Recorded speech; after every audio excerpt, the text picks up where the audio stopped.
Welcome friends, मैं संजय कुमार सोनी। आज मैं आपको सिखाऊंगा एक important topic that is pointer. C में पॉइंटर क्या होता है आज हम सीखेंगे। क्यों? क्योंकि ये बहुत इंपॉर्टेंट टॉपिक है। पेपर में भी पूछा जाता है, इंटरव्यूज़ में भी पूछा जाता है। और प्रोग्रामिंग में अगर आपको पॉइंटर नहीं आता तो ये समझिए कि आपको मैक्सिमम चीज़ें नहीं आती। क्यों? क्योंकि जो पॉइंटर है वो मेमोरी पर काम करता है और प्रोग्रामिंग में जितनी चीज़ें हम बनाते हैं वो कहीं ना कहीं कोई ना कोई मेमोरी एक्सेप्ट करती है। ठीक है, तो चलिए स्टार्ट करते हैं। पॉइंटर के बारे में अगर हम बात करें, किसके बारे में बात करेंगे हम? पॉइंटर के बारे में। ठीक है, तो पॉइंटर कुछ नहीं, एक वेरिएबल होता है। क्या होता है? एक वेरिएबल। तो भाई सबसे पहली बात कि पॉइंटर क्या होता है? एक वेरिएबल होता है। ठीक है, ये हो गया पॉइंटर। जो क्या करता है? पॉइंट आउट करता है एक अनदर वेरिएबल के एड्रेस को। ठीक है, कोई दूसरे वेरिएबल के एड्रेस को पॉइंट आउट करता है। अब मैंने बोला वेरिएबल होता है और उसके एड्रेस को पॉइंट आउट करता है। इसको जरा डिटेल में थोड़ा समझते हैं। जैसे मान लीजिए हम कोई एक वेरिएबल डिक्लेयर करते हैं, जैसे हमने इंटीजर डिक्लेयर कर दिया, इंटीजर ए। ठीक है, इतनी बात क्लियर है। इंटीजर ए डिक्लेयर किया और इसकी वैल्यू हमने दे दी सपोज करिए 5। तो देखिएगा इससे क्या मेमोरी रिप्रेजेंटेशन होता है। इसका जो मेमोरी रिप्रेजेंटेशन होता है कुछ इस तरीके से होता है कि ये कोई मेमोरी एलोकेट हुई होगी। इंटीजर की जो मेमोरी साइज सी लैंग्वेज में होती है लाइक 2 बाइट होती है, तो 2 बाइट मेमोरी ऑक्यूपाइड हो जाएगी, क्रिएट हो जाएगी। अब ये जो मेमोरी क्रिएट हुई इसका नाम क्या है भाई? इसका नाम है ए। ठीक है, इसके पास वैल्यू कितनी है? तो वैल्यू है इसके पास 5। ठीक है, अब ये 2 बाइट की मेमोरी ऑक्यूपाइड हुई है तो इसका कुछ एड्रेस भी होगा। तो इसका सपोज करिए हम एड्रेस मान लेते हैं कि FF4 है। ये क्या है? इसका एड्रेस। ठीक है, इतनी बात क्लियर है आपको कि जैसे ही हमने इंटीजर ए लिखा तो वहाँ पर क्या होगा कि एक मेमोरी ब्लॉक क्रिएट हो जाएगा जिसका नाम ए होगा, उसके पास वैल्यू 5 होगी और उसका कोई ना कोई मेमोरी एड्रेस क्रिएट हो जाएगा। ठीक है, अब जैसा मैंने कहा कि इस मेमोरी का जो एड्रेस है ये क्या है भाई? एड्रेस है। ठीक है, ये क्या है? वैल्यू है और ये क्या है? नेम है। ठीक है, 3 चीज़ें हैं। तो जो इस वेरिएबल का एड्रेस है, इसको अगर इस पे कोई काम करना है तो हमें इसको किसी न किसी चीज़ में स्टोर कराना पड़ेगा, किसी न किसी वेरिएबल में स्टोर कराना पड़ेगा। तो जब हम इस वाले एड्रेस को किसी वेरिएबल में स्टोर कराना चाहते हैं तो नॉर्मल वेरिएबल उसके लिए नहीं बनता, उसके लिए बनता है पॉइंटर वेरिएबल। क्या बनता है? Pointer variable. तो सपोज करिए पॉइंटर वेरिएबल एक हमने बना लिया, जैसे मैं मान लेता हूँ एक वेरिएबल हमने बनाया इंटीजर, और पॉइंटर को बनाने के लिए एस्ट्रिक सिंबल का यूज़ करते हैं वेरिएबल के पहले। तो ये हमने एक पॉइंटर बनाया। तो जैसे ही हमने बनाया तो हमारे पास भाई इसके लिए भी एक मेमोरी ऑक्यूपाइड हुई। ठीक है, इसके लिए भी मेमोरी ऑक्यूपाइड हुई। इसका भी कोई ना कोई एड्रेस होगा। मैं मान लेता हूँ FF2 एड्रेस है, इसका नाम क्या है? P है। ठीक है, ये क्या करेगा? एड्रेस ऑफ ए रखता है, यानी इस वेरिएबल का जो ए वेरिएबल है इसका एड्रेस रखता है। अब भाई एड्रेस कैसे निकलता है? एड्रेस निकलता है ए जैसे लिखा है उसके पहले अगर एड्रेस ऑफ ऑपरेटर लगा दिया तो ये निकल जाता है इसका एड्रेस। यानी अगर हम एड्रेस ऑफ ए लिखेंगे तो ये चीज़ हमें मिल जाएगी। ठीक है, अब ये चीज़ हमें मिल गई भाई, तो ये कौन रखता है? पॉइंटर। कौन रखता है? पॉइंटर। तो इतनी चीज़ क्लियर हुई ना कि पॉइंटर एक ऐसा वेरिएबल है जो किसी दूसरे वेरिएबल के एड्रेस को होल्ड करके या स्टोर करके रखता है। ठीक है, इतनी बात क्लियर है। अब जैसा मैंने कहा कि पॉइंटर दूसरे वेरिएबल को, ध्यान दीजिएगा मैंने यहाँ भी इंट बनाया है, यहाँ भी इंट बनाया है। इसका मतलब ये हुआ कि पॉइंटर अपने ही टाइप के वेरिएबल के एड्रेस को होल्ड करता है। अब ध्यान दीजिएगा इसका एड्रेस कितना है? FF4। तो ये एड्रेस यहाँ से आएगा और यहाँ आ जाएगा, तो यहाँ पे आ जाएगा FF4 FFF4।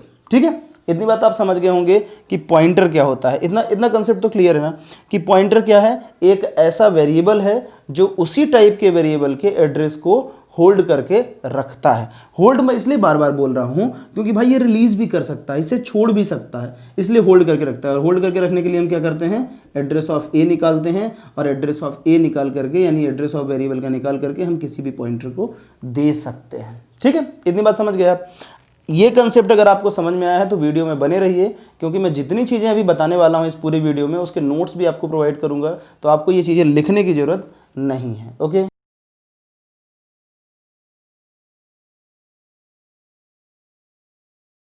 चलिए बात करते हैं कि डिक्लेरेशन कितने तरीके से हम कर सकते हैं पॉइंटर का।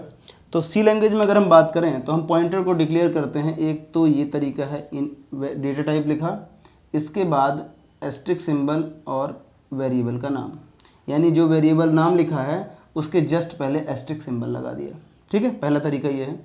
दूसरा जो तरीका है वो ये है कि यहाँ पर हमने एस्ट्रिक सिंबल डेटा टाइप के पास लगाया और यहाँ पर अकेले वेरिएबल का नाम लिख दिया। ठीक है, अब ये दो जो डिक्लेरेशन है दोनों में क्या डिफरेंस है पहले ये ध्यान समझ लेते हैं। ध्यान सुनिएगा, यहाँ पर जो ये है इसको बोलते हैं pointer variable, pointer variable of type int. ठीक है, ये पॉइंटर वेरिएबल है किस टाइप का, इंटीजर टाइप का। लेकिन जब इसको बोलेंगे तो इसको बोलेंगे वेरिएबल ऑफ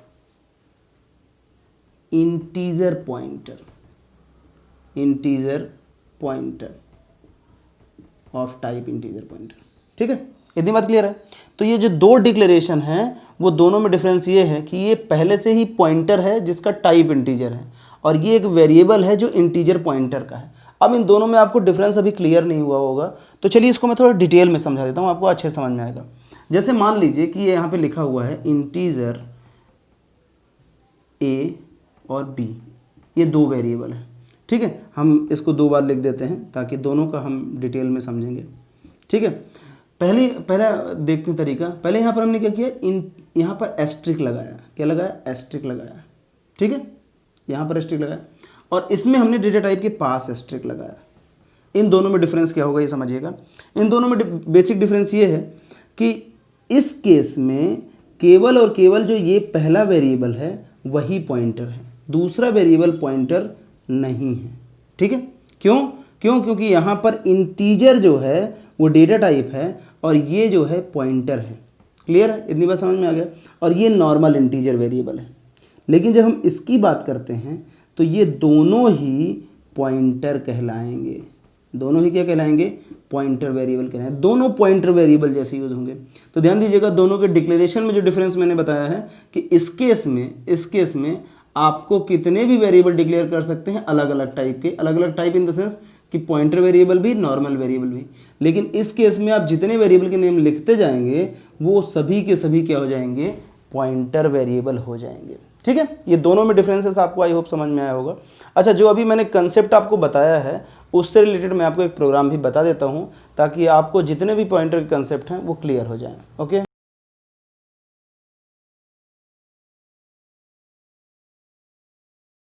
अभी तक जो हम लोगों ने पॉइंटर के बारे में सीखा है उससे रिलेटेड एक प्रोग्राम देख लेते हैं कि इसे प्रोग्राम में कैसे इम्प्लीमेंट करेंगे। ठीक है, तो चलिए स्टार्ट करते हैं। तो सबसे पहले स्टार्ट करने से पहले मैं आपको एक बार फिर से रिपीट कर देता हूं कि हमारे पास एक वेरिएबल था ए, जिसका नाम ए था, जिसके पास मेमोरी साइज़ थी मेमोरी एड्रेस था FF4, उसके पास वैल्यू थी 5। एक हमारे पास पॉइंटर था जिसके पास जो इस एड्रेस को होल्ड करके रख रहा था FF4, और इसकी खुद की एक मेमोरी एड्रेस था FF2। ठीक है, ये हमने अभी कुछ देर पहले देखा था। इसको हम प्रोग्राम में कैसे इम्प्लीमेंट करेंगे उसको समझ लेते हैं। ठीक है, प्रोग्राम को मैं मेन फंक्शन से लिख रहा हूँ, आप लोग उससे रिलेटेड हेडर फाइल लगा लीजिएगा। हालांकि जो भी मैं प्रोग्राम दूंगा इसके स्क्रीनशॉट भी दूंगा तो उसको देख लीजिएगा। ठीक है, तो चलिए स्टार्ट करते हैं। तो सबसे पहले मेन फंक्शन लिख लेते हैं, वॉइड मेन, जहाँ से स्टार्ट करना है हमें प्रोग्राम को। ठीक है, और एक वेरिएबल डिक्लेयर कर लेते हैं इंटीजर ए टाइप का। इंटीजर ए टाइप का वेरिएबल डिक्लेयर किया और उसकी वैल्यू हमने दे दी क्या, 5। ठीक है, एक पॉइंटर भी डिक्लेयर कर लेते हैं, ये हमने कर दिया पॉइंटर को डिक्लेयर। ठीक है, इतनी बात समझ गए। अब हमें क्योंकि पॉइंटर एड्रेस को होल्ड करके रखता है इसलिए हमें ए का एड्रेस निकालना है। तो हमने ए का एड्रेस निकाल लिया भाई, और किसको दे दिया, पॉइंटर को दे दिया। ठीक है, इतनी बात क्लियर हो गई। पॉइंटर के पास एड्रेस आ चुका है, सेम एड्रेस आया है, वही एड्रेस होल्ड करके रख रहा है कि नहीं, ये हम अभी चेक कर लेंगे। ठीक है, तो चेक कैसे करेंगे कि प्रिंट एफ में मैं परसेंटेज ऑफ एक्स से आप एड्रेस प्रिंट कर सकते हैं, यू से भी कर सकते हैं, और पॉइंटर के केस में आप पी भी लगा सकते हैं, %p। ठीक है, तो इसको हम प्रिंट करते हैं। तो सबसे पहले हम एड्रेस प्रिंट करके देख लेते हैं कि भाई एड्रेस इसका क्या है। ठीक है, उसके बाद हम चेक कर लेते हैं अगेन कि भाई जो एड्रेस है वही पॉइंटर होल्ड करके रख रहा है कि नहीं। ये जो पॉइंटर वेरिएबल है वही होल्ड करके, तो ये देख लिया हमने, पॉइंटर वेरिएबल एड्रेस होल्ड करके रख रहा है कि नहीं। ठीक है, ये दो चीज़ क्लियर हो गई। तो इन दोनों केसेस में प्रिंट क्या होगा, इसकी वैल्यू। क्यों? क्योंकि एड्रेस ऑफ ये है और वही चीज़ होल्ड करके रख रहा है कौन, पॉइंटर। ये दो कंसेप्ट क्लियर हो गए, ठीक है। अब चलिए एक चीज़ और देख लेते हैं कि अगर हमने प्रिंट एफ में ए को प्रिंट किया तो ए के पास क्या है, ए के पास क्या है भाई, ए के पास है, देखिएगा ध्यान से, ए के पास है 5। ए की खुद की वैल्यू क्या है, 5 है, तो यहाँ पे क्या प्रिंट हो जाएगा, 5, ठीक है। अब हम ये देख लेते हैं भाई कि जो ये पॉइंटर है अगर वो किसी के एड्रेस को होल्ड कर सकता है तो उसकी वैल्यू निकाल सकते हैं क्या उससे हम, हाँ निकाल सकते हैं। उसका एक तरीका होता है कि हम पॉइंटर को डी रेफरेंस्ड कर दें। क्या कर दें, डी रेफरेंस्ड। तो ध्यान दीजिएगा, डी रेफरेंस करने के लिए हम क्या करते हैं, हम यहाँ पर जो भी पॉइंटर है उसके पहले प्रिंट करते समय यहाँ पर हम लगा देते हैं एस्ट्रिक सिंबल। जब हम एस्ट्रिक सिंबल लगाते हैं तो पॉइंटर जिसको पॉइंट आउट कर रहा है उसकी वैल्यू को एक्सेस कर लेता है, उसकी वैल्यू को क्या कर लेता है, एक्सेस कर लेता है। तो ये पॉइंट आउट किसको कर रहा है, इसको कर रहा है, तो यहाँ पे वैल्यू एक्सेस हो जाएगी, तो यहाँ पे प्रिंट हो जाएगा क्या, 5, ठीक है। तो हमने क्या क्या प्रिंट कर लिया भाई, हमने ये चेक कर लिया कि ए का एड्रेस यही है कि नहीं, हमने चेक कर लिया कि पॉइंटर के पास जो एड्रेस है वो होल्ड करके रख रहा है या नहीं, हमने ये भी चेक कर लिया कि ए की वैल्यू क्या है, हमने ये भी चेक कर लिया कि वो जिस एड्रेस को होल्ड कर रहा है उसकी वैल्यू क्या है, ये चेक कर लिया। एक चीज़ रह गई, वो क्या, पॉइंटर का जो एड्रेस है खुद का, तो हम इसे भी प्रिंट कर सकते हैं पॉइंटर के एड्रेस को, %x से आप प्रिंट कर लीजिएगा, या आप जैसा मैंने कहा कि तीनों में से किसी एक में कर सकते हैं। यहाँ पर हमने एड्रेस ऑफ p भी प्रिंट कर लिया, ठीक है। इतनी बात क्लियर हुई आपको? तो ध्यान से देखिएगा, यहाँ पर क्या प्रिंट हो जाएगा, ff2। तो ध्यान से देखिएगा, जब हमने एड्रेस ऑफ a निकाला तो एड्रेस ऑफ a ये वाला निकल के आएगा। फिर एड्रेस ऑफ p की वैल्यू देखी हमने कि p की वैल्यू क्या है, तो p की वैल्यू एड्रेस है, ये दिख रहा है हमें, ठीक है। फिर हमने चेक किया कि a की ओरिजिनल वैल्यू क्या है, वैल्यू क्या है, एड्रेस नहीं वैल्यू, तो a की वैल्यू 5 थी। फिर हमने पॉइंटर को डी रेफरेंस करके देखा कि वो जिसका भी एड्रेस होल्ड कर रहा है उसके पास वैल्यू क्या है, तो यहाँ से उसके पास वैल्यू निकल के आई 5, ठीक है। और जब हम अगेन पॉइंटर का भी एड्रेस चाहें कि भाई पॉइंटर भी एक वेरिएबल है, वो भी कोई ना कोई एड्रेस रख रहा होगा, उसके पास भी कोई ना कोई एड्रेस होगा, तो वो एड्रेस क्या है, तो वो भी हम एड्रेस ऑफ सिंबल के साथ प्रिंट कर सकते हैं, ठीक है। तो आई होप आपको ये प्रोग्राम समझ में आया होगा। इसमें भी अगर कोई आपको डाउट लग रहा है तो आप पूछ लीजिएगा, मैं आपको क्लियर कर दूंगा। हालांकि जितनी चीज़ें मैंने बताई हैं उन सबके मैं आपको नोट्स भी प्रोवाइड कर रहा हूँ, तो इन्हें देख लीजिए, समझ लीजिए, और कोई डाउट है तो आप कमेंट करके पूछ सकते हैं, ओके।